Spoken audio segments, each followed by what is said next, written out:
Shalom semua, apa kabar? Harap semuanya sehat-sehat ya. Jika ada yang tidak sehat, admin akan doakan agar semuanya baik. Amin. Terima kasih kepada yang setia menonton video setiap kali admin upload. Sebab setiap kali video diupload itu adalah kabar gembira yang boleh menambahkan iman kita lagi kepada Tuhan. Amin. Oke, baik. Di sini ada pertanyaan. Apa ada yang menyangka kita hidup di dunia ini akan hidup selamanya? Tidak ada ya. Harap tidak ada. Sebab kita yang hidup pasti sadar yang kita akan mati, betul? Ada yang tidak sadar? Harap tidak ada juga ya. Semua akan mati. Orang yang hidup sadar bahwa mereka akan mati, tetapi kita tidak tahu bila saatnya. Kita cuma berupaya hidup selama yang mungkin. Meskipun begitu, kita pula tertanya-tanya, bagaimana keadaan mereka yang sudah mati? Sewaktu orang yang kita cintai, kita sayangi, meninggal, kita berduka, kita mungkin bertanya, bagaimana keadaan dia? Apakah dia menderita? Apakah dia sedang mengamati kita? Dapatkah kita bertemu lagi dengannya? Dapatkah kita berkomunikasi dengannya lagi? Adakah dia sedang berkeliaran di rumah kita, tetapi kita tidak nampak? Nah, topik ini sangat menarik untuk kita mengetahui. Beberapa orang pasti ada yang sudah tahu, namun kita belajar bersama-sama mengenai topik ini. Apakah yang kita percaya selama ini berdasarkan Alkitab atau tidak? Jangan kemana-mana, mari kita bahas.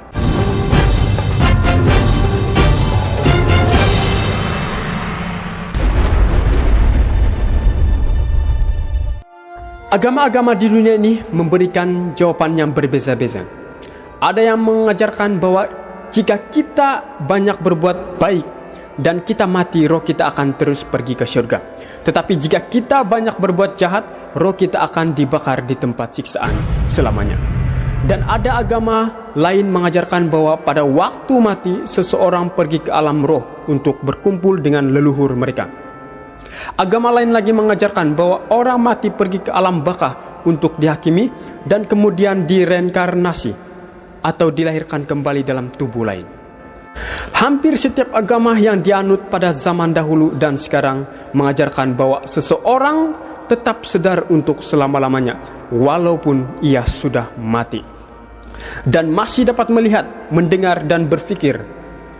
Mungkin ada orang yang mengatakan seperti ini, kami pernah memanggil arwah orang yang telah mati sebagai penghormatan, dan benar-benar dia datang di rumah dan kami beri lagi makan. Benar-benar arwah itu ada sentuh makanan itu.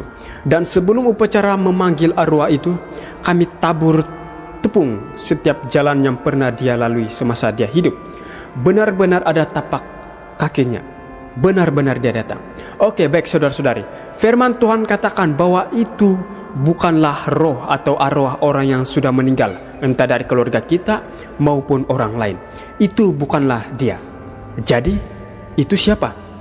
Sebelum Alkitab menjawab pertanyaan itu, kalau kita membaca kitab 1 Samuel 28, di sana menceritakan tentang tentara Filistin mahu menyerang orang Israel. Masa itu Nabi Samuel sudah mati dan orang Israel meratapinya. Jadi yang tinggal untuk memimpin orang Israel ialah Raja Saul. Dan ketika Raja Saul melihat tentara Filistin itu, takutlah ia dan hatinya sangat gemetar. Lalu Saul menyuruh mencari seseorang perempuan yang boleh memanggil arwah. Saul menyuruh memanggil arwah Samuel yang sudah mati. Dan muncullah arwah Samuel itu, tetapi Saul tidak nampak, hanya perempuan itu saja yang nampak arwah itu. Saul cuma boleh mendengar suara lewat perempuan itu, dan mereka itu saling berbicara. Nah, kenapa Saul memanggil arwah Samuel itu? Sebab Saul dalam keadaan terjepit karena tentara Filistin berperang melawan dia, sehingga ia meminta pertolongan kepada arwah Samuel itu untuk memberitahu kepadanya apa yang harus diperbuat. Nah, saudara-saudari, Alkitab pun ada mengatakan memanggil arwah Nabi Samuel pula itu. Jadi, apa boleh kita panggil arwah? Tenang, pertanyaannya, apakah itu Samuel?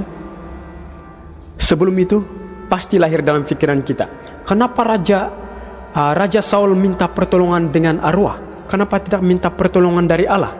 Kan? Mari kita dengar sebabnya. Ketika Saul melihat tentara Filistin itu, maka takutlah ia. dan hatinya sangat gemetar. Dan Saul bertanya kepada Tuhan, tetapi Tuhan tidak menjawab dia, baik dengan mimpi, baik dengan Urim, baik dengan perantaraan para nabi. Kenapa Tuhan tidak menjawab Saul? Sebab cerita sebelum ini yaitu di 1 Samuel 13, masa itu Samuel masih hidup, yang mana di sana menceritakan ketidaktaatan Saul, sehingga Samuel berkata kepada Saul seperti ini. Kata Samuel kepada Saul, "Perbuatanmu itu bodoh. Engkau tidak mengikuti perintah Tuhan Allahmu yang diperintahkannya kepadamu. Sebab sedianya Tuhan mengokohkan kerajaanmu atas orang Israel untuk selama-lamanya. Tetapi sekarang kerajaanmu tidak akan tetap. Tuhan telah memilih seorang yang berkenan di hatinya, dan Tuhan telah menunjuk dia menjadi raja atas umatnya. Karena engkau tidak mengikuti apa yang diperintahkan Tuhan kepadamu." Saul tidak mengikut apa yang diperintahkan oleh Tuhan. Sebab itulah Tuhan tidak menjawab dia dan Tuhan tidak menolong dia. Tuhan tidak menjawab dia, Samuel pun sudah mati. Jadi apa yang perlu dia buat agar dapat mengalahkan Filistin? Terpaksalah dia mengambil jalan pintas karena terdesak sampai memanggil arwah. Jadi apakah itu arwah Samuel? Jawabannya tidak. Kenapa? Mari dengar. Hal itu tidak usah mengherankan, sebab iblis pun menyamar sebagai malaikat terang. Iblis boleh menyamar sebagai malaikat terang, apatah lagi kita manusia biasa kan? Jadi arwah itu bukanlah saudara-saudari kita yang telah mati. Kalau kita masih katakan itu arwah dia, tapi kita tidak melihatnya, bagaimana mungkin? Sebab indera-indera kita serta pikiran kita semuanya berhubung dengan daya kerja otak, betul? Pada waktu seseorang itu mati, otaknya tidak bekerja lagi. Daya ingatan, perasaan, dan indera-inderanya tidak terus berfungsi secara misterius tanpa otak lagi. Semuanya berhenti bekerja setelah otak seseorang itu berhenti atau tidak bekerja. Alkitab dengan jelas mengajarkan sewaktu seseorang mati, ia tidak ada lagi. Kematian adalah kebalikan dari kehidupan. Orang mati tidak dapat melihat atau mendengar atau berpikir. Tidak ada satu bagian pun dari diri kita yang tetap hidup setelah tubuh kita mati. Kita tidak mempunyai jiwa atau roh yang tidak berkematian. Loh, jadi terus tuh orang mati pergi kemana? Kalau manusia mati itu terus pergi kemana sih? Oke, baik. Biar Alkitab sendiri yang menjawabnya. Apabila nyawanya melayang, ia kembali ke tanah. Pada hari itu juga lenyaplah maksud-maksudnya.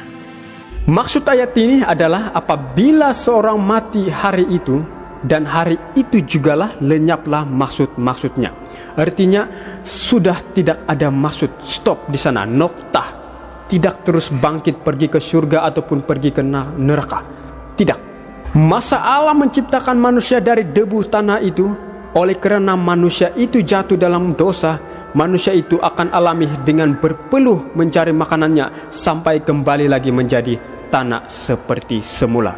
Nah, Yesus juga mengatakan bahwa mati itu seperti tidur. Berkatalah ia, "Pergilah, karena anak ini tidak mati, tetapi tidur." Tetapi mereka menertawakan dia. Demikianlah perkataannya. Dan sesudah itu ia berkata kepada mereka, "Lazarus saudara kita telah tertidur, tetapi aku pergi ke sana untuk membangunkan dia dari tidurnya." Tetapi maksud Yesus ialah tertidur dalam arti mati. Sedangkan sangka mereka Yesus berkata tentang tertidur dalam arti biasa. Kita tahu cerita Lazarus kan? Jika ada yang belum tahu, kita boleh baca di kitab Yohanes 11 ayat 1 hingga 44. Di sana menceritakan Lazarus sudah 4 hari mati dan sudah berbau busuk, dan Yesus membangkitkan dia dari kematian atau dari tidur. Bayangkan saudara-saudari, 4 hari Lazarus mati sudah berbau busuk. Kalau kita percaya orang mati langsung ke surga, kalau saudara-saudari jadi Lazarus dan terus ke surga, apakah saudari-saudari mau turun lagi ke dunia yang fana? Tidak kan? Admin pun tidak mau. Sebab sudah berada di surga, untuk apa lagi turun di dunia yang fana, penuh dengan kekejian segala macam? Kan? Apakah Yesus semasa membangkitkan Lazarus, dia sambil melihat atas langit dan berkata seperti ini, Lazarus, turunlah dari surga dan kembalilah dengan tubuhmu ini. Paling-paling pun Lazarus menjawab apa?